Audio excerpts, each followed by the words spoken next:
الحمد لله رب العالمين والصلاة والسلام على نبيه الصادق الأمين محمد وعلى آله وصحبه أجمعين أما بعد فأعوذ بالله من الشيطان الرجيم من همزه ونفخه ونفسه رب اشرح لي صدري ويسر لي أمري واحلل عقدة من لساني يفقهوا قولي. نمبر 31 قد خسر الذین کذبوا بلقاء، یقیناً وہ لوگ خسارے میں ہیں جنہوں نے اللہ تعالیٰ کی ملاقات کو جھٹلایا۔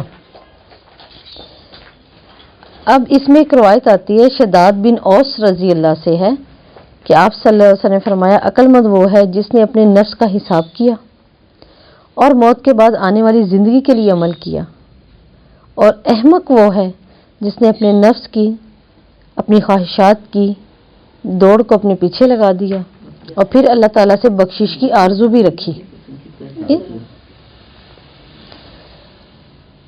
جس نے اللہ تعالیٰ کی ملاقات کو جھٹلایا، اس سے کیا مقصود ہے؟ یعنی ہر بھلائی سے خود کو محروم کر دیا، اور اللہ تعالیٰ کی ملاقات کو جھٹلانے کی وجہ سے انسان ہلاکت کے کاموں پر جری ہو جاتا ہے، انہیں پہ لگ جاتا ہے۔ پھر اللہ رب العزت فرما رہے ہیں حتی اذا جاءتهم الساعة بغتة قالوا یا حسرتنا علی ما فرطنا، حتیٰ کہ جب قیامت ان پر اچانک آ جائے گی، جب یہ دنیا ختم ہو جائے گی اور اچانک قیامت آئے گی، اپنے عقائد اور اعمال پر بھی یہ کیا کریں گے؟ ندامت۔ یہ جو اللہ تعالیٰ کہہ رہے ہیں نا اچانک قیامت آ جائے گی، تو مطلب اس وقت پھر یہ ندامت اپنی کیسے لے کر آئیں گے؟ کیا کہیں گے؟ ہائے افسوس اس کے بارے میں جو ہم نے کوتاہی کی۔ اب یہاں پہ ایک چیز پتہ چلی ہے کہ انسان آخرت میں اپنی غلطیوں اور کوتاہیوں کا اعتراف کیسے کرے گا۔ دنیا میں غافلوں کو قیامت آنے کی توقع نہیں ہوتی، لیکن جب وہ آتی ہے تو پھر یہ اعتراف کر لیتے ہیں، ہے نا، ایک چیز۔ دوسرا دیکھیں کہ انسان آخرت میں اقرار کرنے پر مجبور ہوگا، اس لیے امتحان کی آرزو اور ان کی ختم ہو چکی ہوگی۔ سمجھ آئیے اس آیت کی؟ نہیں سمجھ آئی؟ دوسری بات کی سمجھ نہیں آئی، ٹھیک ہے۔ وہ کہیں گے افسوس ہم نے یہ کوتاہی نہ ہی کی ہوتی، یہ کیا کیا ہم نے۔ اب یہ انسان یہ اعتراف کس وقت کرتا ہے؟ وقت گزر جاتا ہے اور اچانک وہ چیز سامنے آ گئی جو فیصلے کی تھی، اب تو عمل نہیں ہے۔ ہاں جی، وَهُمْ يَحْمِلُونَ أَوْزَارَهُمْ عَلَى ظُهُورِهِمْ، اب اللہ تعالیٰ کیا کہہ رہے ہیں؟ وہ اپنے بوجھ اپنی پیٹھوں پر اٹھائے ہوئے ہوں گے، ٹھیک ہے۔ اللہم لا تجعلنا منہم۔ دیکھیں اس سے کیا منظر اللہ تعالیٰ سامنے لے کر آ رہے ہیں کہ کچھ لوگ ہیں جو جانوروں کی طرح اپنی پشتوں پر یوں ہی بوجھ لادے ہوئے۔ اللہ نے تو کوئی بوجھ نہیں دیا تھا، جرائم کے بوجھ اور کون سے ہیں؟ اس سے بھاری بوجھ کیا ہے؟ نہ اللہ کا حق نہ بندوں کا حق، یہ سارے بوجھ اٹھائے ہوئے انہوں نے۔ تو اس منظر میں خوف ہر اس انسان کو اپنے اعمال کی طرف لے کر آ رہا ہے۔ اللہ تعالیٰ نے یہ منظر دکھایا، اس کا مقصد کیا تھا کہ ہم دیکھ لیں کوئی بوجھ تو نہیں ہے، اس کو گرا دیں ابھی یہیں پر۔ الا ساء ما یزرون، سن لو بہت ہی برا بوجھ ہے۔ اب اللہ رب العزت کیا بتا رہے ہیں؟ بوجھ اٹھانے والے ذرا خوفزدہ ہو جائیں، ہراساں ہو جائیں، یہ بوجھ خسارہ ہے، یہ بوجھ ہلاکت ہے۔ آج ہم نے بہت بوجھ اٹھائے ہیں اپنے کندھوں پر، اپنی زندگیوں میں، اپنی کمروں پر، خواہشوں کے، لوگوں کی خوشی کے، لوگوں کے ڈر کے، اپنی خوشی کے، اپنے ڈر کے توق بھی رکھے ہوئے اور بوجھ بھی ڈالے ہوئے ہیں۔ تو اللہ رب العزت فرما رہے ہیں ان کے لیے کیا ہے کہ یہ ابھی سے اگر سدھر جائیں، اس منظر کو دیکھ کے اپنے بوجھ بھی گرا دیں، اور اس بڑی جس کوتاہی میں پڑے ہوئے ہیں وہاں اعتراف کرنے سے بہتر ہے کہ یہیں پر ہی سدھر جائیں۔ کیوں یہیں پر سدھر جائیں؟ یہ بوجھ انہوں نے لے کے کہاں سے جانے ہیں؟ وہاں پر دنیا سے لے کر جانے ہیں، ٹھیک ہے۔ اور یہ ہلاکتیں اکٹھی کر کے انہوں نے لے کے کہاں سے جانی ہیں؟ دنیا سے۔ تو اللہ تعالیٰ فرماتے ہیں وما حیات الدنیا الا لعب و لہو، آیت نمبر 32۔ دنیا کی زندگی کو اللہ تعالیٰ نے کھیل تماشا کہہ دیا ہے۔ دیکھیں ہم دنیا دنیا دنیا کرتے ہیں، اور دنیا کی سب سے بڑی اور سچی کتاب اس دنیا کو صرف کیا کہتی ہے؟ تماشا، کھیل، اس کے علاوہ کچھ نہیں ہے۔ اب دیکھیں اللہ کی نظر میں دنیا کی حقیقت کیا ہے؟ تماشا۔ یہ کیا تماشا ہے؟ جو چیز ہماری نظر میں کوئی اہمیت نہیں رکھتی، ہم اس کے لیے کیا کہتے ہیں؟ یہ کیا تماشا ہے؟ یہ کیا کھیل بنایا ہوا ہے؟ یعنی کوئی سیریس ہی نہیں ہے، کوئی حقیقت نہیں ہے اس چیز کی، تو واقعی اللہ کی نظر میں نہیں ہے۔ انسان اپنے امتحان کے لیے آیا ہوا ہے، اللہ تعالیٰ نے وہ حجت جو پوری کرنی تھی اس کے لیے اگر دنیا میں اللہ تعالیٰ نے کوئی حقیقت رکھی ہوتی، دنیا اللہ کی فیوریٹ پلیس ہوتی، تو آپ دیکھیں اس پیس کے اندر اللہ تعالیٰ کچھ نہ کچھ تو ہمیں دیتے، کوئی بات ہی بتا دیتے. اللہ کہہ رہے ہیں نہیں، میں تو مچھر کے پر کے برابر نہیں اس کی اہمیت میں. آج کوئی اپنے اچھے سے اچھے بٹر فلائی رکھ لے گا، کوئی نہ کوئی حنوت کروا کے گھر پہ پرندے رکھ لے گا، لیکن کوئی مچھر کا پر رکھے گا کہ یہ بھی میوزیم میں آیا ہوا ہے؟ ہماری نظر میں ہم کچھ نہیں ہیں، ہماری نظر میں وہ کچھ نہیں ہے، اللہ کی نظر میں دیکھیں. حالانکہ اللہ نے خود پیدا کیا وہ مخلوق، لیکن اللہ تعالیٰ کہہ رہے ہیں دنیا کی زندگی اس لیے کھیل تماشا ہے کہ اس میں دل لگ جاتے ہیں. یہاں جو لفظ ہے نا لائبن، لائب کیا ہوتا ہے؟ ایسا شے جس میں مست ہو جائے انسان. اور لہو لکھوائے میں میں نے جس میں دل لگے، دل لگ جائے، دل لگی میں ہے. کھیل تو ہے ہی ہے لیکن دل بھی لگائے ہوئے ہیں انہوں نے. اب دیکھیں اگر آج سے 2-3 ہزار سال پہلے کوئی آئے، ٹھیک ہے، اور وہ آج دیکھے اور وہ کہ یہ سارے لوگ کھیل رہے ہیں، کیا کھیل رہے ہیں؟ فٹ بال کھیل رہے ہیں. تو یہ کیا ہے؟ ہم کہیں گے یہ تو بال ہے. تو یہ جو کھیلنے والے پاگل ہوئے ہیں دل سے کھیل رہے ہیں کہ جان پہ بن گئی ہے، یا جیتنا ہے یا ہارنا ہے. تو یہ تو اچھا، یہ کس چیز کے پیچھے لگے ہوئے ہیں؟ وہ کہے گا یہ کس چیز کے پیچھے لگے ہوئے ہیں؟ بال کے، بس بال کے. اچھا ٹھیک ہے، یہ جو اتنے بیٹھے ہوئے ہیں یہ کیا کر رہے ہیں؟ وہ دیکھ رہے ہیں، یہ مال خرچ کر کے صرف ایک بھاگتے بال کو دیکھ رہے ہیں. ایک 3000 سال پہلے کے کسی شخص کو اگر یہ چیز دکھائی جائے تو اس کے لیے وہ کہے گا یہ کیا ہے، یہ گول کیا، زندگی کا سرکل کیا بنا ہوا ہے ان کا. یہی کچھ ہے نا. آج جب ہم اپنی آخرت کو پہنچتا ہے نا انسان، یا اپنی میچورٹی کو آخر میں پہنچتا ہے، آج ہم یہ اپنی ان عمروں میں اگر غور و فکر کریں جو پہلے ہوا، ہم کہتے ہیں کیا تھا، ہم کس پہ لگے ہوئے تھے، ہم زندگیاں کہاں گزر گئیں، اور جس پر لگے ہوئے تھے وہ کیا ایم تھا ہمارا، یہی زندگی بنی ہوئی ہے، یہی ہماری موت بنی ہوئی ہے نا. تو آپ سوچیں اللہ تعالیٰ کہنے یہ کیا ہے، یہ صرف کھیل تماشا ہے. اس کے اندر اپنے لائب جو اللہ نے لفظ استعمال کیا ہے نا، کوئی نہ کوئی چیز ہم نے اپنا نا سرکل کھیل بنا لی ہے. اب لہو کیا ہے؟ اب اسی میں دل لگ گیا، وہی ہمارا جینا مرنا ہو چکا ہے. اب دیکھنا یہ کہ واقعی وہ لائب اور لہو ہی ہے کہ اپنے آپ کو اتنا دنیا میں مست کر دیا. جیسے آپ صلی اللہ علیہ وسلم نے فرمایا دنیا اور دنیا والے، اللہ کا ذکر اور اس کا دم بھرنے والے، عالم اور متعلم کو چھوڑ کر سب کے سب ملعون ہیں، کوئی اللہ کی رحمت میں نہیں ہے. ملعون کیا ہوتا ہے لفظ کہ ترمذی کی حدیث ہے، سب کسی پر اللہ کی رحمت نہیں ہے سوائے جو اللہ کا ذکر کر رہا ہے، جو علم سیکھ رہا ہے، جو سکھا رہا ہے، بس. اور کون ہے؟ اس کے علاوہ سب کچھ دیکھ لیں.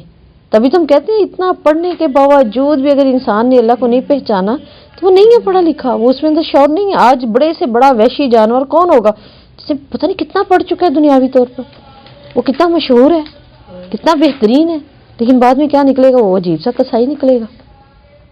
تو یہاں اللہ تعالیٰ نے اس لیے بتا دیا کہ بہترین چیز تو وہ ہے جو اللہ کا ذکر ہے، یا اللہ کا ذکر کرنے والے، یا عالم و متعلم. باقی اللہ کے رسول کہہ رہے ہیں سب کچھ. اور دنیا کیا ہے؟ آپ نے فرمایا مومن کے لیے قید خانہ ہے، ٹھیک ہے، اور کافر کے لیے جنت ہے، جنت ہے اس کے لیے. اور قید خانہ کیا ہے؟ قید خانے میں دیکھیں آپ کھاتے بھی ہیں، آپ پیتے بھی ہیں، آپ سوتے بھی ہیں، آپ رہتے بھی ہیں، لیکن لمٹس کے ساتھ. لمٹس ہیں.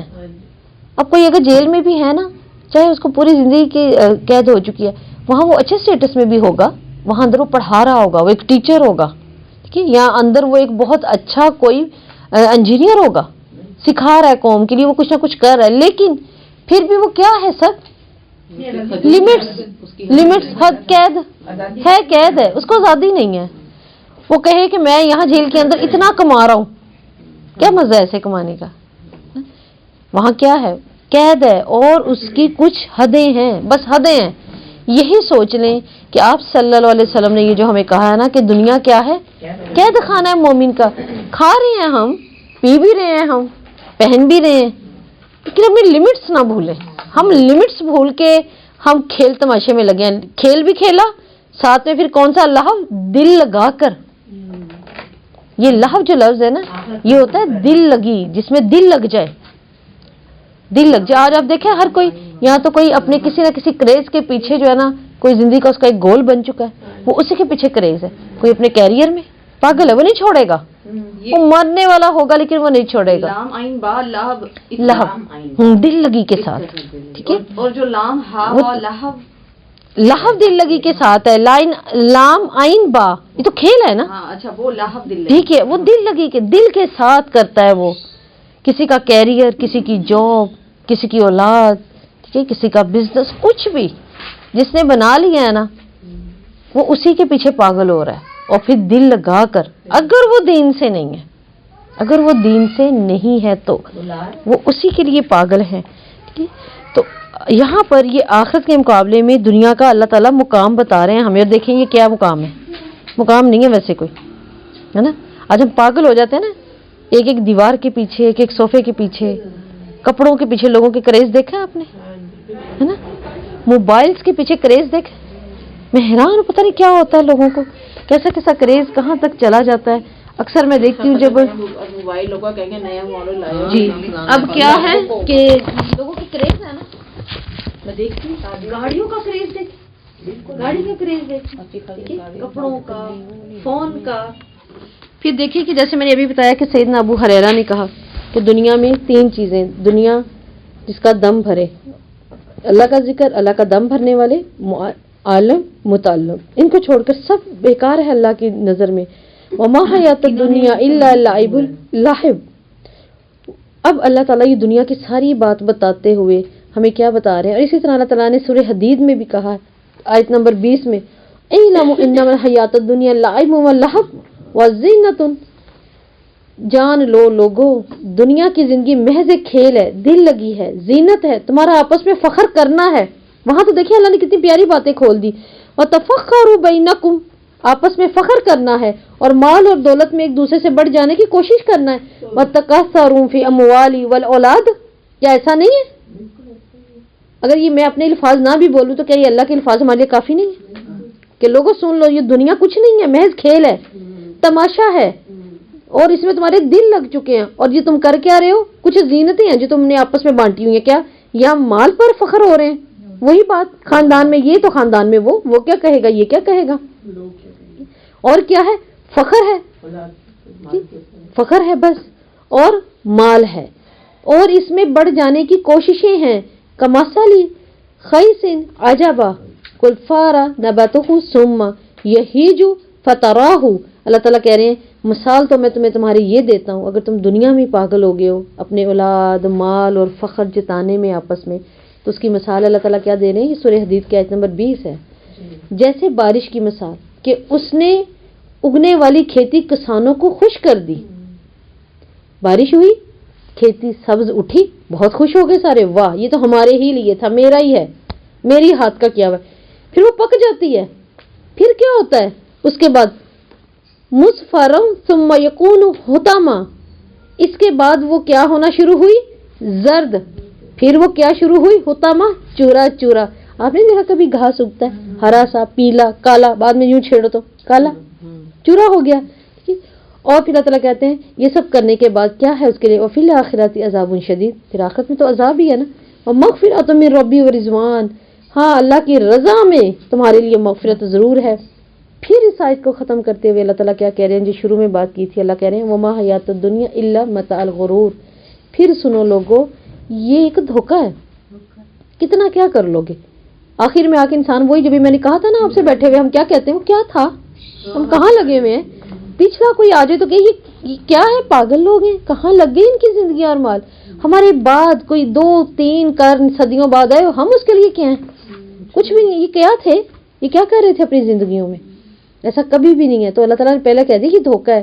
اس لیے آپ نے فرما دیا, ابو ہریرہ کی حدیث ہے نا, کہ مومن کے لیے قید خانہ ہے, یہ قید خانہ ہے, اس کی لمٹس ہیں, ان لمٹس کو لے کے رکھیں. سوچ رہے میں نے ان لمٹس کے باہر نہیں جانا. ایک قیدی کبھی بھی اپنی مرضی سے باہر آ کے نہیں پھر سکتا. وہ آسمان دیکھتا ہے, وہی چڑیوں کا چہچہانا بھی سنتے ہیں بیچارے, لیکن کیا ہے اس کی لمٹس ہے. پوری زندگی اس نے وہاں گزارنی ہے. جب وہ آتا ہے, اگر اس کا باہر آنا ہے, پھر وہ ایک خوبصورت زندگی بھی گزارتا ہے. آج ہم نے یہاں سے قید سے نکل کے جب جانا ہے تو ہماری آگے کیا ہے, قید کے بعد خوبصورت سی زندگی. اور اس خوبصورت زندگی کو اللہ تعالیٰ کیا کہہ رہے ہیں آیت نمبر ہماری 32 میں, وَلَدَّارُ الْآخِرَةُ خَيْرُ الَّذِينَ يَتَّقُونَ. اب اللہ تعالیٰ دیکھیں، اللہ تعالیٰ نے دنیا کی بے ثباتی اور آخرت کی کامیابی کی کوشش کرنے کا درس دیا ہے کہ اے میرے بندو، دنیا کے لہب سے زیادہ اور کچھ نہیں ہے، لذتیں ہیں، تم اسیر ہو ہی نہیں سکتے، اپنی آخرت اور اپنی کامیابی کے لیے کوشش کرو۔ تو یہاں پہ ہمیں ایک بات یہ بھی پتہ چلی اس آیت کے اندر کہ لائب و لہب، کھیل تماشا، کن کن لوگوں کی زندگی لہب اور لائب ہوتی ہے، کن کی ہوتی ہے؟ جو لوگ اس زندگی کو مقصد نہیں سمجھتے، دنیاوی زندگی کو مقصد نہیں سمجھتے، ان کی ہے۔ اور اللہ تعالیٰ نے کیا کہا ہے قرآن میں نے انسان اور جنوں کو پیدا نہیں کیا لیکن ایک مقصد ہے، میری عبادت ہے۔ اب میری عبادت میں وہی تو نہیں ہے نا مسلح بچھائے رکھنا ہے، اللہ نے بہت سی چیزوں کو عبادت قرار دے دیا، رزق حلال کرنے والا عین عبادت پر، ٹھیک ہے، علم پھیلانے والا عین عبادت پر، علم سیکھنے والا عین عبادت پہ، لوگوں کے لیے دعائیں کرنے والا غائبانہ عین عبادت پر، ٹھیک ہے، بھلائیاں بانٹنے والا، خیر خواہی کرنے والا، تو یہ سب عبادت ہی تو ہیں لیکن مقصد کے ساتھ۔ تو جو لوگ اس دنیا کو اللہ کی دنیا نہ سمجھے، ان کے لیے زندگی لہو و لعب ہی ہے۔ پھر دیکھیں اس میں ایک اور چیز پتہ چلی کہ آخرت کا مقام کن لوگوں کے لیے بہتر ہے، کن کے لیے؟ آخرت کا مقام ان لوگوں کے لیے بہتر ہے جو نقصان سے بچنا چاہتے ہیں، ٹھیک ہے، جو نقصان سے نہیں بچنا چاہتا، جو بچنا چاہتا ہے اس کے لیے اچھی ہے۔ یہ یاد رکھیے گا، جو اللہ سے ڈرے گا نا، تقوی کرے گا، جو شرک سے بچے گا اس کے لیے ہے۔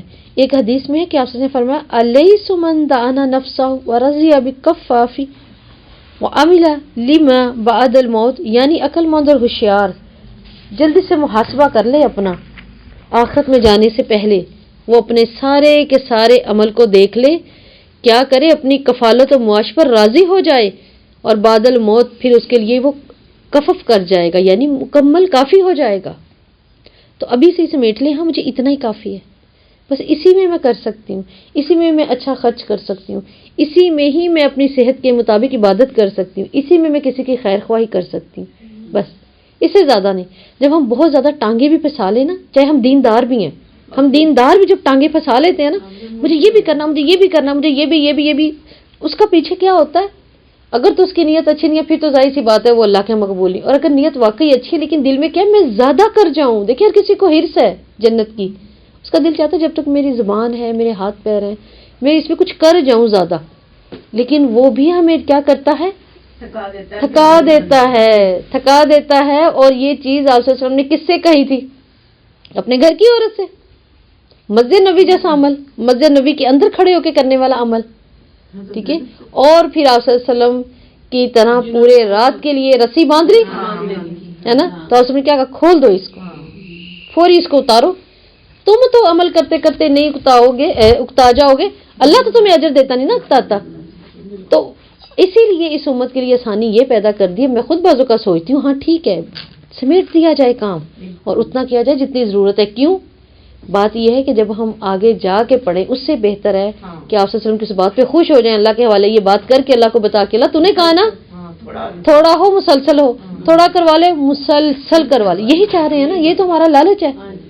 تو بہتر ہے کہ ہم خاص طور پر جیسے ہم لوگ، اللہ ہمیں رکھے اس پہ قائم رکھے انشاءاللہ کہ اللہ نے ہمیں اپنے دین کے لیے جیسے چنا ہوا ہے، اپنے کام کو ہم تھوڑا مخصوص کر دیں، ایسا کر جائیں کہ لوگ اس میں سے بڑا کوئی فائدہ اٹھا لیں، لیکن کیا ہے اس کو کم کر دیں، زیادہ کرنے کی نا وہ ہماری ہمت نہیں ہے، اور پھر ہماری اپنی ذمہ داریاں کم ہو جائیں گی جن کی پوچھ بھی ہے، وہاں سے ہم تھوڑا ریلیکس ہو جائیں گے، تو اب دونوں طرف ہو جائیں گے۔ لہٰذا ساری چیزوں کو سمیٹ کے کسی 2 یا 3 پلیٹ فارم پہ اس پہ کر کے اچھے طریقے سے، تاکہ ہم آخرت کی تیاری میں عقل مند ہو جائیں، یہ محاسبہ ہے اپنا اور کفالت ہو جائے ہماری۔ آیت نمبر 33 میں اللہ تعالیٰ کہتے ہیں قد نعلم انہ لیحزنک الذی یقولون فانہم لا یکذبونک، یقیناً ہم جانتے ہیں بے شک آپ کو غمزدہ کرتی ہے جو وہ لوگ کہتے ہیں، تو یقیناً وہ لوگ آپ کو جھٹلاتے ہیں، آپ کو نہیں جھٹلاتے بلکہ ظالم اللہ کا انکار کرتے ہیں۔ اب یہاں پر میں آپ کو بتاؤں اس کا شان نزول کیا تھا۔ شان نزول میں جو ہے امام ترمذی کہتے ہیں کہ سیدنا علی رضی اللہ سے روایت ہے، ابو جہل نے آپ صلی اللہ علیہ وسلم سے کہا ہم آپ کی تکذیب نہیں کرتے، دیکھیں واقعی وہ نہیں کرتے تھے، اگر وہ کرتے ہوتے تو وہ شروع سے صادق امین کہتے، کہہ رہے ہیں نا، شروع سے صادق امین کہہ رہے ہیں. آپ کی ذاتی خصوصیات انہیں پتہ تھیں، آپ کی ذاتی فضیلت انہیں پتہ تھی، بلکہ اس چیز کی تکذیب کرتے ہیں جو آپ لے کر آئے ہیں، ہم اس کی کرتے ہیں. اس پر یہ آیت نازل ہوئی تھی. تو اللہ کہتے ہیں یہ ظالم کیا ہے، جھوٹ نہیں کہہ رہے، یہ آپ کو نہیں جھٹلا رہے، یہ اللہ کو جھٹلاتے ہیں. تو اللہ تعالیٰ نے پھر آپ صلی اللہ علیہ وسلم سے فرمایا آپ کو جھٹلانے والوں کے بارے میں یہ جو کچھ کہتے ہیں نا، مجھے پتہ ہے یہ آپ کو تکلیف دیتی ہے یہ چیز، ٹھیک ہے، آپ صبر کریں. کیوں صبر کریں؟ کیونکہ اسی طرح اللہ رب العزت ایک اور جگہ پہ فرماتے ہیں افمن یؤذن اللہ سوء عملہ، کیا وہ شخص جس کے لیے اس کا برا عمل خوشنما بنا دیا گیا ہو پھر وہ اسے اچھا سمجھ رہا ہو. بس اللہ تعالیٰ جس کو چاہتا ہے گمراہ کرتا ہے، جس کو چاہتا ہے ہدایت دیتا ہے. اللہ تو نہیں چاہتے، اللہ نے تو ان کے سامنے رسول بھی رکھ دیا تھا. آج ہمارے سامنے رسول کی تعلیمات بھی ہیں، قرآن بھی ہے. جو خود ہی نہیں لا رہا اسی کو ہی نہیں نا مل رہی. یہ کیا کہہ رہے ہیں، ہم آپ کو مانتے ہیں، آپ کی کوئی بات نہیں ہے، ہم اس کو نہیں مانیں گے جو آپ لے کر آئے، وہ تو پھر اللہ کا کلام ہی تھا. تو اس آیت میں دیکھیں ہمارے لیے بہت بڑی نا خوبصورت تسلی ہے. اور وہ کیا ہے، ایک تو یہ پتہ چل رہا ہے کہ آپ صلی اللہ علیہ وسلم کا سب سے بڑا غم کیا تھا کہ یہ سب ایمان لے آئے ہیں. آج ہمارے غم کیا ہے، ہم بھی کہتے ہیں کہ ہمارے بچے مان لیں، ہمارے ہے نا، شوہر مان لیں، ہمارے رشتے دار. ہمارا بھی غم ہوتا ہے نا کہ یہ اسی طرح جیسے ہم ہیں، جس طرح ہمیں نماز کی فکر ہے، ہم دور پڑھتے ہیں، ہمیں اللہ کی اس کلام کا ڈر ہے، ہمیں صبح شام اپنے آپ کو کیسے بچانا ہے، کیا اذکار کرنے ہیں، کیسے حریص ہے کچھ نہ کچھ ہو جائے، ہمیں وہ چیز نظر نہیں آتی آگے. پھر کیا، پھر غم ہو رہا ہوتا ہے اللہ یہ کیسے نہیں ہوگی، یہ کیسے کریں، وہ چیز ہمیں آگے آ رہی ہوتی ہے دل میں. اب کیا کریں ہم، اب یہ تو ہو گیا غم ان کا جو دین سے جڑے ہوئے اللہ کا خوف رکھتے ہیں. اس کے علاوہ آپ نے دیکھا دنیا کے غم کیا ہے، تو اپنے غموں کو بھی آج جا کے غور کریں ہمارا غم کیا ہے، یہی غم ہے نا. اور بھی غم ہوتے ہیں، بتھیرے ہوتے ہیں دنیا میں جو انسان کو ہلاک کرتے ہیں. ہاں اور بھی بہت سے غم ہیں، دنیا تو ہے ہی. بالکل. دیکھیں آپ، میں نے آپ سے کہا نا، جس طرح ہم نے ابھی پچھلی آیت پڑھی ہے کہ ہمارے گول کیا ہیں، جہاں وہاں انسان کریز ہے نا وہی اس کا غم ہے. یاد رکھیں جہاں جہاں لگا ہوا ہے، جو اس کا مقصد ہے، مقصد سے ہٹ کر اس کے لیے پاگل ہے، یا زندگی ہے یا موت ہے، وہ وہی اس کا غم ہے. کہ جیسے ابھی ہم نے بات کی کھلاڑی کے لیے اس کا جیتنا اس کا غم نہیں ہے، اس کا مرنا ہی اس کا غم اسی کے لیے ہے نا، کہ میں نے یہی کر کے جانا ہے جو کر کے جانا ہے، یہی میں نے اپنا کرنا ہے. تو آج یہ بھی دیکھیں ہمارے بھی غم کیا ہیں. جیسے لائب اور کھیل ہماری ایک زندگی الگ سے اگر کوئی بن گئی ہے نا کہ اسی پہ لگے ہوئے، تو اس کا مطلب غم بھی وہی ہے. اللہ تعالیٰ بتا رہے ہیں آپ صلی اللہ علیہ وسلم کا غم کیا تھا. اور ایک حدیث میں آتا نا اگر تم آخرت کا غم لے لو تو اللہ تمہارے دنیا کے غموں کی کفالت کر دے گا. اور واقعی جو آخرت کے غموں میں لگ گیا اللہ خود ہی اس کی دنیا کی کفالت کرتا ہے. آخرت کے غم میں کوئی یوں نہیں نا بیٹھا روز کہے گا ہاں آخرت آنے والی آخرت، نہیں، اس سے پھر بچنا ہے، اسے پھر وہ کرنا ہے جو ایک قیدی کرتا ہے دنیا میں رہتے ہوئے اللہ کی پابندیوں کے اندر. تو یہاں غم جو پتہ چل رہا ہے نا آپ صلی اللہ علیہ وسلم کا، وہ یہی پتہ چل رہا ہے کہ وہ حریص تھے کہ ہماری زندگی یہ امت کس کے پیچھے لگ جائے، صرف اللہ کے دین کے لیے بلند ہو جائے. تو یہ دلیل ہے یہ آیت اس بات کی کہ آپ صلی اللہ علیہ وسلم کا مقام اللہ تعالیٰ کے نزدیک اتنا بلند ہے کہ اس کے بعد کوئی مقام نہیں. اس وجہ سے آپ صلی اللہ علیہ وسلم کو کہا جا رہا ہے یہ آپ کو نہیں، اللہ کو جھٹلاتے ہیں. آپ صلی اللہ علیہ وسلم کا مقام بھی یہاں بتا دیا گیا ہے. اب ہمیں غمگین نہیں ہونا چاہیے.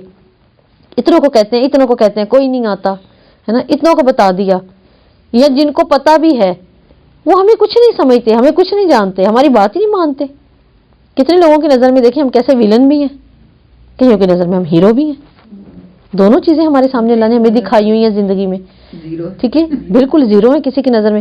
لیکن آپ یہ دیکھیں کہ جس طرح آپ صلی اللہ علیہ وسلم کو جس طرح یہاں تسلی دی جا رہی ہے نا، آپ کا مقام بتایا جا رہا ہے، تو اللہ تعالیٰ نے ہر مسلمان کو اس کا مقام بتایا جو دین کا داعی ہے، جو سیکھنے سکھانے والا ہے، کہ یہ آپ کو تو نہیں نا کچھ کہہ رہے، آپ کی صفات تو ہیں.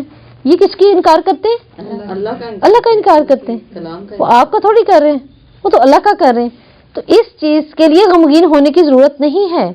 دیکھیں بہت سے ایسے سلف صالحین گزرے ہیں، نام ہے ان کا آج بھی کتابوں میں، تاریخ میں، لیکن وہ کہتے ہیں جب ہم بیٹھتے تو ہمارے سامنے کتنے بیٹھے ہوتے، دو سے زیادہ ہی کوئی نہیں ہے. آج ہمیں رونا ہوتا ہے کہ پہلے تو 20 تھے، پہلے تو 30 تھے، اب کیا کریں، اب تو 3 ہو گئے، 2 ہو گئے، کوئی بات نہیں. اور پیچھے دور میں پڑھ رہی تھی ہمارے اتنے امام ایسے گزرے ہیں سلف صالحین دنیا کے اندر جنہوں نے اتنی تعلیمات دی ہوئی ہیں، ان کی کلاس میں کوئی بھی نہیں بیٹھا تھا. جب وہ آتے تھے کھولتے خود ہی پڑھ کے بول کے چلے جاتے، اپنا پورا کر جاتے. اپنا پورا کر جاتے. مجھے اس چیز پہ خوشی ہو رہی تھی ایک دن کہ الحمدللہ بعض اوقات ایسے بھی ہوا کہ میری گھر کی کلاس میں یعنی کوئی آیا ہی نہیں ہے. پیچھے ایسی کلاسیں بھی میری کچھ سالوں میں گزری ہیں اور میں بیٹھ کے کیا کرتی تھی, میں کہتی تھی اللہ میں تو اسی نیت سے یہ کرسیاں لگائی اتنے جان ماز بچھے میں بیٹھی, میں نے خود ہی کھولنا 2-3 آیتیں پڑھنی اور اس کو بند کر کے اپنی چیزیں سمیٹ دینی ساری, حجت قائم ہو جائے. تو جب میں نے یہ پڑھا مجھے اچھا لگا کہ ہم کیوں غمگین ہو جاتے ہیں اتنی جلدی, ہے نا. وہ آئے گا تو پڑھنا ہے, وہ آئے گا تو پڑھانا ہے, فلاں نہیں آ رہا تو ٹمگانا نہیں آ رہا, ہے نا. تو یہ کیوں؟ کوئی نہیں. آپ دیکھیں 1-2 کیا آپ سے نہیں تھا علی تمہاری وجہ سے کوئی ایک ہی, میں وہی کہہ رہی ہوں, ایک علی سے کہہ دیا, علی سے کہہ دیا. علم اس کی طرف تھوڑی ہوں. دیکھیں علم کا دروازہ حضرت علی جیسا علم نہیں ہے کسی کے پاس. وہ جتاتے تھے اس بات سے, کیا نہیں اللہ کے رسول نے کہا تھا میرے جیسا علم نہیں ہے کسی کے پاس, اور وہی کیا کہہ رہے کوئی ایک. تو پتہ نہیں ہمیں سمجھ کیوں نہیں آتی, ہم کیوں چاہتے ہیں رش, ہم کیوں چاہتے ہیں نام, ہے نا, تعریف نہیں. کوئی 2 بھی آ کے سیکھ رہے ہیں, مجھے بڑی خوشی ہوتی ہے. مجھے پتا چلتا ہے نا جب اکثر ہماری ملٹری میں ہی ایک خاتون ہے, جب میں نئی 8 سال پہلے یہاں پہ آئی تھی ملٹری میں, تب سے اب تک میرے خیال سے پتہ نہیں کتنے 13ویں-14ویں پارے پہ آ گئی ہیں شاید, صرف ٹوٹلی وہ 3 خاتون ہیں. کیا اتنے بڑے میں کوئی نہیں آ سکتا؟ آتے ہیں نئے لوگ آتے رہتے ہیں سالوں بعد مہینوں بعد, صرف وہ 3 ہی. مجھے خوشی ہوتی ہے, میں کہتی ہوں اللہ کہ ہاں بھائی یہ تو بڑی خوبصورت جماعت ہے, بہت پیاری جماعت ہے جو استقامت پہ ہے, تھوڑے پہ استقامت پہ ہے نا. ان کا ذہن نہیں بٹا ہوا کہ رش ہونا چاہیے, 4 بندے ہونے چاہیے. کوئی بات نہیں, جو جڑنے والے ہوتے ہیں نا خالص وہ جڑ جاتے ہیں. ہمیں جو ہے نا وہ رونا رہتا ہے کہ پہلے تو اتنے ہوتے تھے, پہلے تو اتنے تھے. یاد رکھیں جو خالص ہیں وہ ٹک جاتے ہیں. اللہ قرآن میں نہیں کہتے آتا ہے سلاب, ہے نا, وہ جو اوپر کی جھاگ ہے نا نکل جاتی ہے, اصل بیٹھ جاتا ہے. تو اس چیز پہ خوش ہوا کریں, چاہے آپ لوگوں کے پاس 2 ہیں 3 ہیں, اس چیز پہ خوش ہوا کریں. اس چیز پہ تو ہم حریص رہیں گے ہمیشہ کہ جہاں ہم نے 4 کے لیے بیٹھنا ہے وہ 10 اور سیکھیں, وہ تو رہے گا انشاءاللہ تعالی. لیکن یہاں پہ اللہ تعالیٰ ہمیں یہی بتا رہے ہیں کہ وہ کیا کرتے ہیں, وہ ایمان والے کو نہیں جھٹلاتے, وہ اللہ کو جھٹلاتے ہیں. تو دیکھیں یہاں پر ہمیں ایک اور بھی چیز پتہ چل رہی ہے کہ مکہ کے لوگ آپ صلی اللہ علیہ وسلم کو سچا انسان مانتے تھے, مگر آپ کی زبان پر جاری ہونے والے کلام کو سچا نہیں کہتے تھے. جب کسی انسان کو سچا کہا جاتا ہے تو یہ تسکین رہتی ہے کہ ہمارے جیسا انسان ہی ہے, سچا ہے نا, ہمارے جیسا انسان ہی ہے. جبکہ یہ ماننا کہ کسی کی زبان پر اللہ کا کلام جاری ہو جائے اور پھر اسے نیچا درجہ دکھانا, یہ مشکل ہے. آیت نمبر 33 میں اللہ تعالیٰ کہہ رہے ہیں بلکہ ظالم اللہ تعالیٰ کی آیات کا انکار کرتے ہیں. یہ جو انکار کرتے ہیں, یہ جو لفظ آپ کے پاس آ رہا ہے نا یجحدون, انکار کرتے. کافر بھی کیا ہے؟ انکار کرتے ہیں. یجحدون بھی انکار کرتے ہیں, لیکن دونوں میں فرق ہے. انکار دونوں کے لیے لیکن فرق ہے. یجحدون جیم ہا دال, یہ انکار ہوتا ہے دل سے اقرار کرنے کے بعد انکار کرنا. اس چیز کی تصدیق کر لی, جیسے ابھی کر لی نا, آپ صلی اللہ علیہ وسلم کی تصدیق تو تھی نا, لیکن کیا کرتے تھے, انکار پھر بھی کرتے تھے. تصدیق کرنے کے بعد یا دل کا کسی چیز کو مان لینے کے بعد انکار کرنا, یہ یجحدون ہوتا ہے. اب اللہ رب العزت فرماتے ہیں وَلَقَدْ كُذِّبَتْ رُسُلٌ مِّن قَبْلِكَ فَاصْبِرْ. اب آپ سے پہلے بہت سے رسولوں کو جھٹلایا گیا, تو انہوں نے کیا کیا تھا؟ بہت سے رسول جھٹلائے گئے. کیا کیا انہوں نے؟ آیت نمبر 34 میں, 34 میں انہوں نے کیا کیا؟ صبر. تو آپ صلی اللہ علیہ وسلم کو ان کے جھٹلانے پر کیا دی جا رہی ہے؟ تسلی دی جا رہی ہے. آپ سے پہلے جھٹلائے گئے تھے. ولا مبدل لکلمات اللہ, اللہ کی باتوں کو بدلنے والا کوئی نہیں. کیسے؟ سورہ مومن میں اللہ تعالیٰ کہتے ہیں الا انا لننصر رسولنا والذین آمنوا فی الحیات الدنیا یوم القیامہ قوم الاشہاد. ہم مدد کرتے ہیں اپنے رسولوں کی اور ان لوگوں کی جو ایمان لائے دنیا کی زندگی میں, اور جس دن وہ کھڑے ہوں گے. یہ اللہ اپنے کلمات کو نہیں بدلتا. یہاں کہنے کا مقصد اللہ تعالیٰ کا یہ ہے, ہمیں بتانے کا, اللہ تعالیٰ ضرور مومنوں کی اور رسولوں کی مدد کرتے ہیں. ایسا نہیں کہ ان کی مدد نہیں ہوتی, ہمیشہ, کیونکہ اللہ کی آ گئی نا, صبر کریں, مدد آ گئی. وَلَقَدْ جَاءَكَ مِن نَبَإِ الْمُرْسَلِينَ, آپ کے پاس یقیناً رسولوں کی خبریں آ چکی ہیں. آپ سے کو تسلی دی جا رہی ہے, جب مصیبت عام ہوتی ہے تو اس کا برداشت کرنا آسان ہو جاتا ہے. مصیبتوں کو اللہ تعالیٰ خود ہی آسان کرتے ہیں. پھر اللہ رب العزت 35 میں کہتے ہیں اگر آپ ان کے بے رخی کی وجہ سے غمگین ہوتے ہیں, آپ کو کیا ہے بے رخی کی وجہ گراں گزرتی ہے, تو پھر آپ میں طاقت ہے کہ زمین میں کوئی سرنگ ڈھونڈو, آسمان میں کوئی سیڑھی لگاؤ, تو ان کے پاس کوئی نشانی لے آؤ. اگر اللہ چاہتا تو ان سب کو ہدایت دے دیتا. اب اس آیت میں دیکھیں ہمیں ایک چیز پتہ چل رہی ہے. پہلے تو یہ کہ اللہ رب العزت نے واضح کیا کہ ہدایت دینا کس کے اختیار میں ہے؟ آپ صلی اللہ علیہ وسلم کے اختیار میں نہیں ہے. اللہ تعالیٰ کیا کہہ رہے ہیں؟ آپ صلی اللہ علیہ وسلم پر لوگوں کا اللہ تعالیٰ اور اس کے دین اور اس کے رسول سے منہ پھیرنا اگر اتنا شک گزرتا ہے اور آپ کی خواہش شدید ہے کہ وہ ایمان لے آئیں تو آپ کوشش کر کے دیکھ لیں، یا زمین سے یا آسمان سے. اب جو نہیں ہماری مانتا، جو نہیں دین کی طرف آ رہا، تو ہم کیا کریں؟ روئیں بیٹھ کے؟ ہمارے اختیار میں دعا کریں. اختیار اللہ کا ہے کیونکہ اللہ تعالیٰ دیکھ رہے ہیں وہ چاہتا ہے کہ نہیں. تو یہاں ہدایت اللہ جسے چاہتا ہے دیتا ہے. یہ آیت اعراض کرنے والوں کی ہدایت کی تمنا اور امید کو کیا کر رہی ہے؟ منقطع کر رہی ہے. کہ آیت نمبر 35 ہدایت سے اعراض کرنے والوں کی تمنا رکھنا کہ یہ کیا کریں گے، ہدایت نہیں لے کر آ رہے، اس پر اعراض ہے اور تمنا ہے، اس کو منقطع کر رہی ہے. اللہ دیتا ہے. پھر اس آیت سے ایک اور چیز پتہ چل رہی ہے، دائی کے دل میں معجزات دکھا کر لوگوں کو براہ راست یا راہ راست پر لانے کی خواہش کیوں پیدا ہوتی ہے؟ وہ چاہتا ہے کہ مان لیں جلدی، وہ چاہتا ہے کہ یہ مان لیں، یہ ہدایت پہ آ جائیں، یہ تباہی کے راستے سے ہٹ جائیں. ٹھیک ہے. پھر اس آیت میں ایک اور چیز پتہ چلی ہے کہ انسانوں کو ہدایت دینے کے لیے معجزات کیوں نہیں دکھائے جاتے. پہلے بھی تو دکھائے نا نبیوں کو بھی، لیکن انسانوں کو ہدایت کے لیے کیوں نہیں دکھائے جاتے؟ دیکھیں اگر حق کی دعوت ایسے معجزات کے ساتھ پیش کی جائے کہ لوگ مجبور ہو کر ایمان لے آئیں تو اختیار ہونے کی آزادی ختم، دلیل ختم، پھر تو بس ختم ہو گئی آزادی. ٹھیک ہے.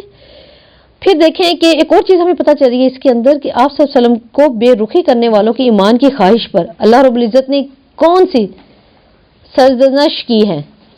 کون سی؟ کہ جائیں جا کے زمین میں سرنگ ڈھونڈ لیں یا آسمان پر لگا لیں. اگر دینی ہے ہدایت تو اور پھر دیکھیں ہدایت پہ آتے ہیں. یہ بھی معجزہ ہی ہے نا. تو معجزہ نہیں، یہ اللہ نے اختیار دیا ہوا اس وقت ہمیں. وَلَوْ شَاءَ اللَّهُ لَجَمَعَهُمْ عَلَى الْهُدَىٰ، اور اگر اللہ تعالیٰ چاہتا تو یقیناً ان سب کو ہدایت پہ جمع کر دیتا. اب کیوں اللہ تعالیٰ یہ بات کیوں کر رہے ہیں؟ اگر اللہ چاہتا سب کو ہدایت پہ ضرور جمع کرتا تو کیا آپ لوگوں کو مجبور کریں گے یہاں تک کہ وہ سب مومن ہو جائیں؟ سورہ یونس میں اللہ تعالیٰ کہتے ہیں، اللہ تعالیٰ وہاں کہہ رہے وَلَوْ شَاءَ رَبُّكَ آمَنَ، اللہ چاہتا تو لے آتا فی الارض، زمین میں کلہم جمیعا افانت، کہ آپ چاہتے ہیں تمام ناس کیا کریں؟ مومن ہو جائیں. فلا تکونن من الجاہلین، چنانچہ آپ کیا کریں؟ نادانوں میں نہ ہوں. اب ایک شخص یہی سوچ کے کہ کیوں نہیں مان رہے، کیوں نہیں ہدایت لا رہے، اپنے آپ کو چارپائی پہ ڈال دے، ہلاک کر دے. کیا رسولوں کا یہ کام نہیں؟ دل نہیں چھوڑنا چاہیے. دیکھیں اگر ہم اولاد میں بھی دیکھتے ہیں کہ اللہ تعالیٰ یہ کیوں چیز ان کے اندر نہیں ہے، یہ ایسا نہیں، تو کیا پھر اپنے آپ کو چارپائی پہ ڈال دیں؟ کیا نوح نے ایسے کیا؟ آپ صلی اللہ علیہ وسلم نے اپنے ارد گرد والوں کو دیکھ کر ایسے کیا؟ کتنے صحابہ ہیں. حضرت ابو بکر دیکھیں بدر کے بعد جب ان کے بیٹے مسلمان ہو گئے تو یہ باپ بیٹا بیٹھے ہوئے گپے لگا رہے، تو ان کی کیا باتیں ہو رہی؟ تو حضرت ابو بکر کو اس چیز کا علم نہیں تھا. یہ تو بیٹے نے بتایا، کہتے ہیں آپ 3 دفعہ میری تلوار کے سامنے آئے تھے لیکن میں نے آپ کو چھوڑ دیا. اب اس کا مطلب ابو بکر رضی اللہ کو اس چیز کا علم نہیں تھا. جب انہوں نے یہ بات کی تو حدیث میں آتا ہے کہ یہ جلدی سے اٹھ کے بیٹھے اور غصے سے کہتے ہاں اگر تم آ جاتے نا میرے سامنے تو میں تمہاری اتار دیتا. کیوں؟ کیونکہ میں کہاں تھا؟ میں ماننے والوں میں تھا، تم اس وقت نہیں ماننے والوں میں تھے. اپنے آپ کو ہلاک نہیں کیا ہوا تھا اللہ کے رسول کے ساتھ رہ کر، ٹھیک ہے، لیکن دین کی جدوجہد میں لگے ہوئے تھے. اور وہی جدوجہد، وہی پیغام، وہی دعائیں آخر بعد میں لے ہی آئیں. کیا ابو ہریرہ اپنی والدہ سے نہیں پریشان تھے؟ کتنے غمگین تھے، دکھ تھا نا دل کے اندر. اللہ نے ان کے لیے آسانی پیدا کر دی. انس رضی اللہ، ٹھیک ہے، کیا کرتے تھے؟ ام سلمہ، ابو طلحہ رضی اللہ، کیسے ینگ خوبصورت نوجوان، ہر وقت ان کی کبھی ہسٹری پڑھ کے دیکھیں، بڑی خوبصورت ان کی جو ہے نا یہ سٹوری ہے. گھومتے تھے ان کے پیچھے آ کے اور کہتے تھے کہ میرے جیسا انصار میں خوبصورت نوجوان اور پراپرٹی والا کوئی نہیں ہے، لیکن تم مجھے پسند ہو تو میں تمہیں بار بار پرپوز کرتا، تم کیوں نہیں میرے سے شادی کرتی؟ اور یہ ایک ہی بات کہتی تھی، اس سے کروں جو ایک بانس کو پوجنے والے ہیں، پودا نکلتا ہے نا بانس، اس کو پوجنے والے ہیں، میں نہیں کروں گی. اور یہ بہت عرصہ یوں ہی دیوانے بن کے پھرتے رہے ان کے پیچھے. دیکھا جاتا ہے ویسے کوئی اور عورتیں تھی، میری اس کا مطلب خوبصورت عورت ہوگی، انشاءاللہ ہم جنت میں دیکھیں کیسی عورت ہوگی. کبھی کبھی میرے دل میں آتا ہے کہ میری خاتون کو دیکھوں تو انشاءاللہ جنت میں کہ ابو طلحہ جیسا ایسا خوبصورت نوجوان، خوبصورت جو اس وقت کا جو ہے وہ ورڈ میں ہوگا نا، بیوٹی ورڈ ہوگا. اور وہ کہتے ہیں کہ حضرت انس کی والدہ، ٹھیک ہے، اور وہ ان کے پیچھے تھے اور وہ کہتی ہیں ٹھیک ہے کر لیتی ہوں. جب مانی بھی تو کس بات پہ مانی؟ تمہارا ایمان لانا میرا مہر ہے. جو تم نے اتنا وہ دنیا میرے نام لگانی ہے نا، تمہارا ایمان لانا میرے لیے مہر ہے. اور واقعی ایک محبت ہے خوبصورت. انہوں نے کہا ٹھیک ہے اور ایمان لے آئے. تو کیا تھا ادھر بھی دیکھیں ان لوگوں کے معاملات کیا ہیں، ہدایت پہ آگے دعائیں تھیں، اللہ لے آیا. تو ہدایت کسی کے اختیار میں نہیں ہوتی. تو کیا حضرت کتنا بڑا غم ہے نا حضرت نوح کا. میں تو کبھی سوچوں تو ویسے مجھے اس چیز کا بڑا وہ ہوتا ہے، میرا دل بھرتا ہے کہ اتنا بڑا طوفان اور سامنے اپنی اولاد کو دیکھ رہے ہیں اور کہہ رہے ہیں آ جاؤ، اور وہ نہیں آ رہا. اس نے بات بھی کون سی کی، اور اللہ تعالیٰ کہہ رہے میں نے دونوں کے درمیان کیا کی، لہر اس کو لے گزری. آپ سوچیں اس وقت باپ کا غم دیکھیں، باپ کا غم ہے نا. ہمارے لیے تو سٹوریاں بنی ہوئی ہیں، کبھی کھبے تو صحیح ہم قرآن میں. لاسٹ میں رمضان میں مات نا تو یہ آیتیں پڑھی تھی امام نے، اور جب اس نے پڑھی تھی نا اس وقت مجھے یاد ہے ہم بہت بڑی سڑک پہ کھڑے ہوئے تھے، رات 2 بجے کا ٹائم تھا وہاں ہم تراویح میں جیسے لوگ. تو اس وقت انہوں نے اس طرح وہ جو ہے نا وہ روئے، اور انہوں نے اس خوبصورتی میں وہ آیتیں پڑھی، ایک باپ کا درد اندر محسوس کرتے ہوئے جب انہوں نے یہ آیات پڑھی. اور اگلے دن آئی بھی تھی، وہ پوسٹ آ گئی تھی میڈیا پہ. کون سی چیز میڈیا سے رہ جاتی ہے. بہت خوبصورت طریقے سے انہوں نے وہ اس چیز کو لے آئے تھے. ہاں یہ دکھ ہے، تبھی تو کہتے ہیں کہ وہ جب اللہ کی آیات پڑھتے ہیں ان کے رونٹے کھڑے ہو جاتے ہیں، ان کی آنکھیں بہہ پڑتی ہیں، ان کی زبانیں لرزتی ہیں. ہاں تو دیکھیں نا ہمیں بھی اب آتی ہے نا، چاہے ہم اردو میں بات کرتے ہیں آنا تو شروع ہوگی نا، آتی ہے. تو یہاں پر پھر اللہ تعالیٰ کہہ رہے ہیں کہ نہیں، ہدایت کس کے پاس ہے؟ صرف اللہ کے پاس ہے. جبرن کسی کے پاس نہیں ہے، نہ وہ رسول کے پاس ہے. انما یستجیب الذین یسمعون، بلا شبہ قبول تو صرف وہی لوگ کرتے ہیں جو سنتے ہیں. مردوں کو تو اللہ تعالیٰ اٹھائے گا، پھر وہ اسی کی طرف لوٹ کر جائیں گے. اب حق کی دعوت پر دیکھیں کیا رد عمل سامنے آتے ہیں. حق کی دعوت پر جو رد عمل سامنے آتے ہیں، ایک گروہ قبول کرتا ہے اور دوسرا گروہ نہیں قبول کرتا. اب جب بھی دعوت لے کے نکلیں گے ایک قبول کرے گا ایک نہیں کرے گا.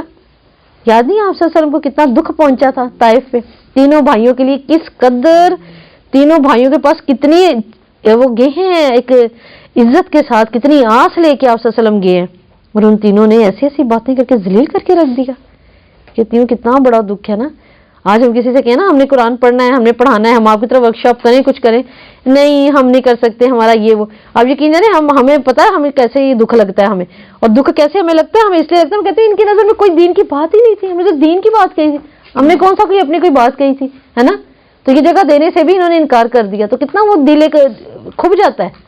سوچیں وہ اللہ کے وہ تو رسول تھے، حریص المؤمنین رسول، اور جن پر اتنا وہ کر کے کہ نہیں یہ لوگ ہیں. اور انہوں نے دیکھیں صرف یہ نہیں کہ اپنے گھروں میں جگہ نہیں دی دین کے لیے یا خیر کے لیے، پھر بعد میں کیسے کیسے پیچھے وہ اذیت بھی لگائی. تو حق کی دعوت وہ قبول کرتے ہیں جو سنتے ہیں. اب یہاں سننے سے کیا مراد ہے؟ یہاں سننے سے مراد ہے حق کی دعوت اللہ تعالیٰ کے کلام کے ذریعے ہوتی ہے ظاہر، اور وہ پھر اس کو سنتے ہیں کلام کے ذریعے ہی ہے نا ظاہر. انسان کے منہ سے نکلے ہوئے کلام میں سے اللہ کے کلام کو پا لینا تب ہی ممکن ہے جب انسان کے دل کے دروازے کھلتے ہیں، ورنہ نہیں. ولا موت یہ بس اللہ. اور مردوں کو تو اللہ تعالیٰ اٹھائے گا، مطلب مشرکین مردوں کے مانند ہیں. یہ جو نہیں آج سنتا، جو نہیں سمجھتا، وہ کیا ہے اللہ کی نظر میں؟ مردہ. ایمان تو وہ لائیں گے نا جو زندہ ہے، سنیں گے تو وہ جو زندہ ہے، جو سن ہی نہیں رہا وہ تو مردہ ہے. تو اللہ کہہ رہے ہیں کیا ہمارے میں یہ کسی آج تک کسی میں طاقت تھی مردے کو اٹھانے کی؟ اللہ نے اٹھانا. اللہ کہہ رہے ہیں مردوں کو تو اللہ اٹھائے گا، جو سن ہی نہیں رہے، جو سمجھ ہی نہیں رہے، کہ ان کے دل مردہ ہو چکے ہیں، ان کے شعور مردہ ہو چکے ہیں. ضرورت نہیں ہے بات کرنے کی. جیسے اللہ تعالیٰ آگے سورہ فاطر میں ایک جگہ کہیں گے وما یستوی الاحیاء والاموات، کیا تمہیں لگتا ہے کہ جو زندہ اور مردے ہیں یہ دونوں برابر کیٹیگری کے ہیں؟ ان اللہ یسمع من یشاء، اللہ جس کو چاہتا ہے سناتا ہے. اب ایسا تھوڑی ہے کہ اللہ جس کو چاہے گا سنائے گا تو پھر اللہ ہی سنائے، نہیں. اللہ تعالیٰ کو نہیں پتا کون سننا چاہتا ہے، یہ تو اختیار اللہ دیکھیں گے نا. وما انت بمسمع من فی القبور، پھر کہا جا رہا ہے آپ صلی اللہ علیہ وسلم سے آپ ان کو ہرگز نہیں سنا سکتے جو قبروں میں، جو سننا ہی نہیں چاہتا، دنیا کو اپنی قبر اور اپنی عیش بنائے بیٹھا ہے، وہ کوئی سننا ہی نہیں چاہتا بات، تو وہ تو قبور ہی ہے نا، اہل قبور ہو گئے. اللہ ہی ایسا کو اٹھاتا ہے. تو آیت میں مردہ سے کیا مراد ہے یہاں پر؟ آیت میں یہاں مردہ سے مراد ایسا انسان جس کی فطرت کام نہیں کرتی، نہیں سنتا، قبول نہیں کرتا، جس کے اندر حق کو قبول کرنے کی طاقت ہی نہیں ہے. اس نے اپنی تمام صلاحیتوں کو معطل کیا ہوا ہے جو اللہ نے دی ہیں. تو اس آیت میں ایک اور چیز پتہ چلی کہ کیا نبی ایسے مردوں کو زندہ کر سکتا ہے؟ نبی بھی نہیں کر سکتے، ان کے دلوں پر دلیل اثر انداز نہیں ہوتی. مردوں کو صرف اللہ ہی چاہے تو زندہ کر سکتا ہے. ٹھیک ہے، تو کیا اللہ رب العزت پھر ہمیں بتا رہے ہیں آیت نمبر 37 میں، وَقَالُوا لَوْلَا نُزِّلَ عَلَيْهِ آیَةٌ مِّن رَبِّهِ. وقالو کہا انہوں نے، کنہوں نے؟ کفار مکہ نے کہا، لولا کیوں نہیں رب کی طرف سے کوئی معجزہ اتارا گیا، جیسا کس پر اتارا گیا؟ صالحہ پر، موسیٰ پر، عیسیٰ پر. ٹھیک ہے، اس پر بھی تو اترے. ان کا یہ کہنا تھا نا، جیسے اللہ تعالیٰ بنی اسرائیل میں کہتے ہیں نا، او تسقط السماء کما زعمت علینا کسافا او تأتی باللہ وملائکتہ قبیلا. یا جیسے آپ نے دعویٰ کیا ہے ہم پر آسمان کو ٹکڑے ٹکڑے کر کے گرا دیں، یا اللہ اور فرشتے یہ سب ہمارے سامنے آ جائیں، یہ چاہتے ہیں؟ ایسا نہیں ہے. تو اصل سوال نشانی کا نہیں بلکہ کیا ہے؟ ان کی لا علمیوں کا ہے، نشانی کا تھوڑی ہے، ان کا نہ سننے کا ہے. نشانی تو اصل دیکھیں، آج اگر کوئی نہیں مان رہا تو کیا قرآن نہیں ہے؟ دلیل موجود نہیں ہے؟ سنت قیامت تک محفوظ ہے. قل ان اللہ قادر علی ینزل آیہ. آپ کہہ دیں کیا قادر تو اللہ ہے معجزوں پر، میں تھوڑی ہوں. آپ سے کو حکم دیا گیا ہے کل، یعنی آپ کہیں، کہیں بھی آپ محمد صلی اللہ علیہ وسلم اللہ کی قدرت آپ بتائیں. آپ رب کے درجے پہ نہیں ہیں، آپ بتائیں کہ اللہ ہے، قدرت اس کی ہے، قادر وہ ہے، کر وہ سب کچھ سکتا ہے. وما من دابۃ فی الارض، اور ان کو بتائیں زمین میں کوئی جانور ہو، کوئی پرندہ نہیں جو اپنے پروں سے اڑتا ہو، مگر تمہاری طرح امتیں ہیں. تمہاری طرح امتیں مطلب سب تمہاری طرح کے گروہ ہیں. انہیں ہم نے پیدا کیے ہیں، تمہیں بھی ہم نے پیدا کیے، یہ بھی رزق لے رہے ہیں، تم بھی رزق لے رہے ہو، وہ بھی ہماری قدرت و معیشت کے تحت ہیں. اس پر بھی اللہ کے فیصلے ہیں، تم پر بھی اللہ کے فیصلے ہیں. یہ سب اللہ کے اختیار میں، خود سے تو نہیں ہے نا سب کچھ. اب جانور اور پرندوں کی زندگی سے ہماری زندگی کی طرف توجہ کروانے کی ضرورت کیا تھی؟ اس آیت میں ضرورت یہ تھی کہ تمام جانداروں کی زندگی منظم طریقے سے بسر ہو رہی ہے. تمام جانداروں پر یہ نا بسر ہو رہی ہے نا، منظم طریقے سے ہو رہی ہے. دیکھیں اگر اللہ تعالیٰ نے بکری کو کہا ہے نا تم نے گھاس کھانی ہے تو گوشت نہیں کھاتی، اس کے ساتھ ہی اگر گوشت والا باندھا ہوگا نا وہ اس کا گھاس نہیں کھائے گا.